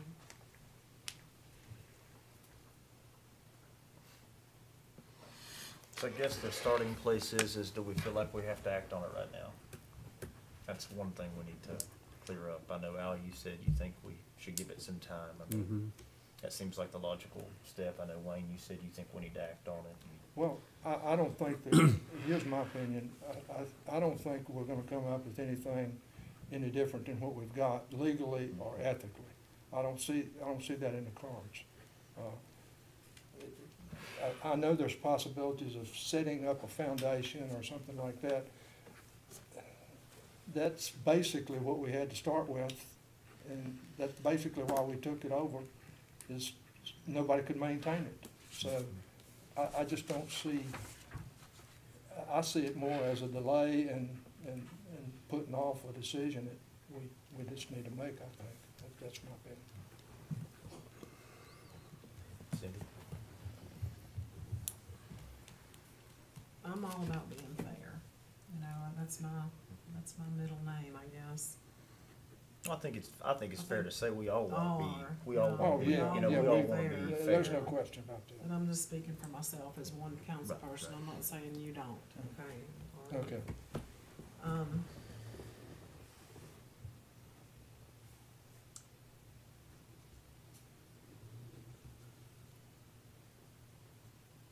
there's other people that owns properties, we own other properties in Abingdon. And my situation that I think about is, and I go over this in my mind a lot, we've spent a great deal of time thinking about this. I have spent a great deal of time thinking about this. And, you know, what about being fair to them? Like the Fields Pen Museum. I don't know who's left in that family, if there is anybody, but, you know, does this open up another can of worms if we, you know, were to do this one thing? What happens in the future? You mean like Like gift it back gift or it something back to that? or Okay, I got you. make a foundation or, you know, whatever, what have you. And you have to think carefully about these things, cause then you set up precedents, you know, when you do these things. So, you know, I'd like to let it move forward, or, I mean, this is wishy-washy and being on the fence, and I'm trying to do the right thing. But maybe if we had a little bit more time, we could find something, but I'm not really sure if it's the answer or not, because like Mr. Craig said, this is where we are today, and this is why we're here today. Right. Can she come up to the podium? And you thought, No, I think the council needs to deliberate right now, ma'am. Well, the Fields Pen has a committee. Yeah, as of now, because we put them up there, yes. We did that. This council did Yeah. that. I mean, I always go back, you know, and this isn't giving an answer, I know, but, you know, when I campaigned, I want to promote historic preservation, I do. But at the same time, I agree with you guys, we have to be good stewards of the tax dollars that we've invested in this thing, and that includes everybody. It may be preserved better in private hands than it is in public hands. And That's you true. bring up a If that's good what you're point. interested You in. bring up a good point. That's true. And you know, we talked about the Art Depot, but as far as I understand, and I hate to say this, but I don't think that's any family renting the Arts Depot, as think far it as I is. understand. No, So it's it's just not really a fair comparison, if that makes sense. I think fair would be to have a bid, if we were gonna rent it out again, that would be the fair thing to do. But then we're right back But at then square you're right one, back where like- you started like Wayne again. says. It's tough. I want you guys to know that I truly have given this a ton of thought. I mean, it's a very, very difficult and peculiar situation, unlike anything I've ever personally had to decide on before. I just want you guys to know that. But, how about you, Don? It's a hard decision. I can see both sides.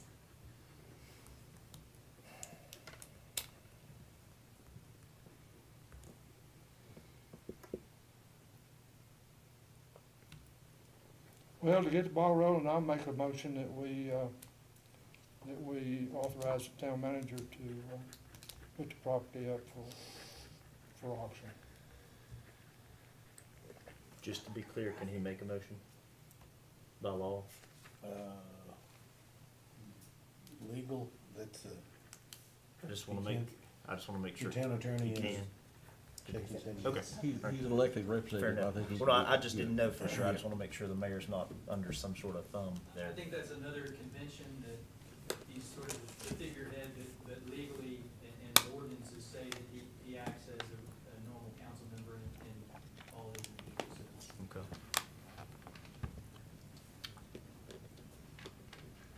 Can't pass unless it gets a second. Gotcha. Would anybody prefer to do a private sale to give the family an opportunity there? Maybe less, more sensitive? I don't know. I'm just throwing it out there. Private sale is not something that we've been told it's borderline unethical according to our code of Okay, ethics. okay, fair enough.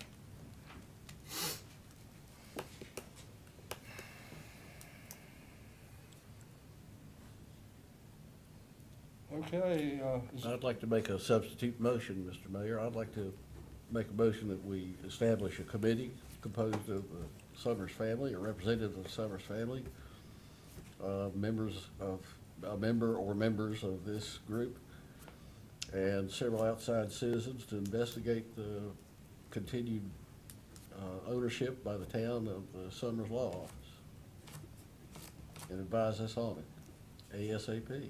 okay, it's a motion by Mr. Bradley. Is there a second? I'm gonna go ahead and second it. Motion and second. Any further discussion? Yes, I'd like for the council to appoint the outside citizens for the committee. One thing at a time. Yes. Oh, sorry, that's your Oh, job. Can I do that? One thing at a time? Can I make let's- a motion on doing that or not? Well, one No, minute. we need to take Got a a vote motion. on No, we gotta vote. It's a, Well, I mean, after this vote.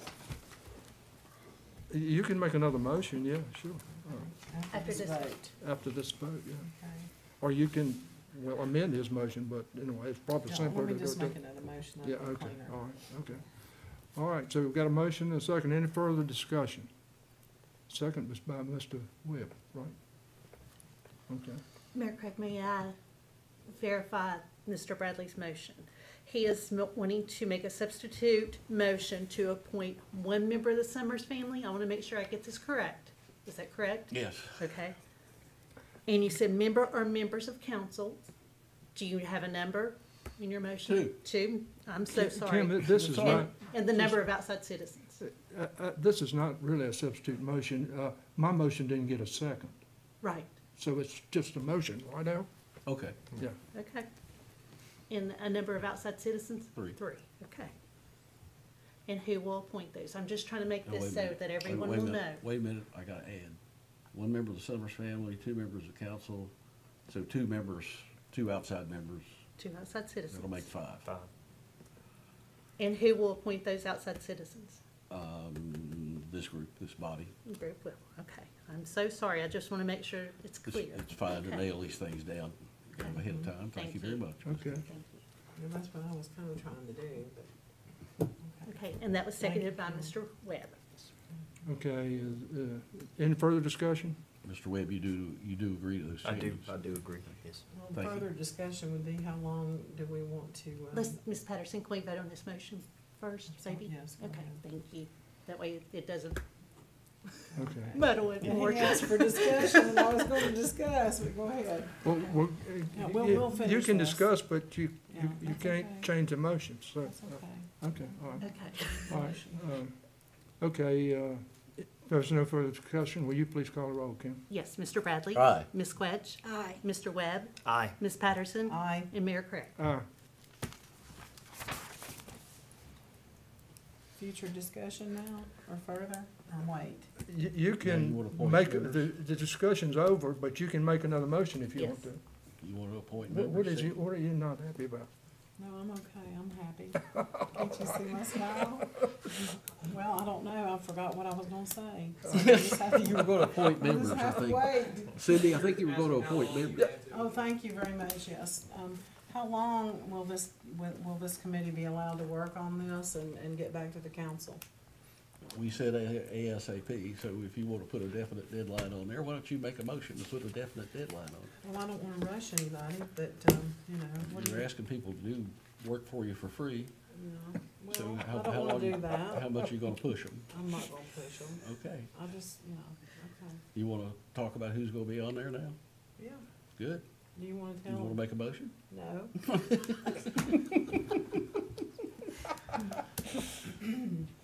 Well, Well, I do obviously- think we should,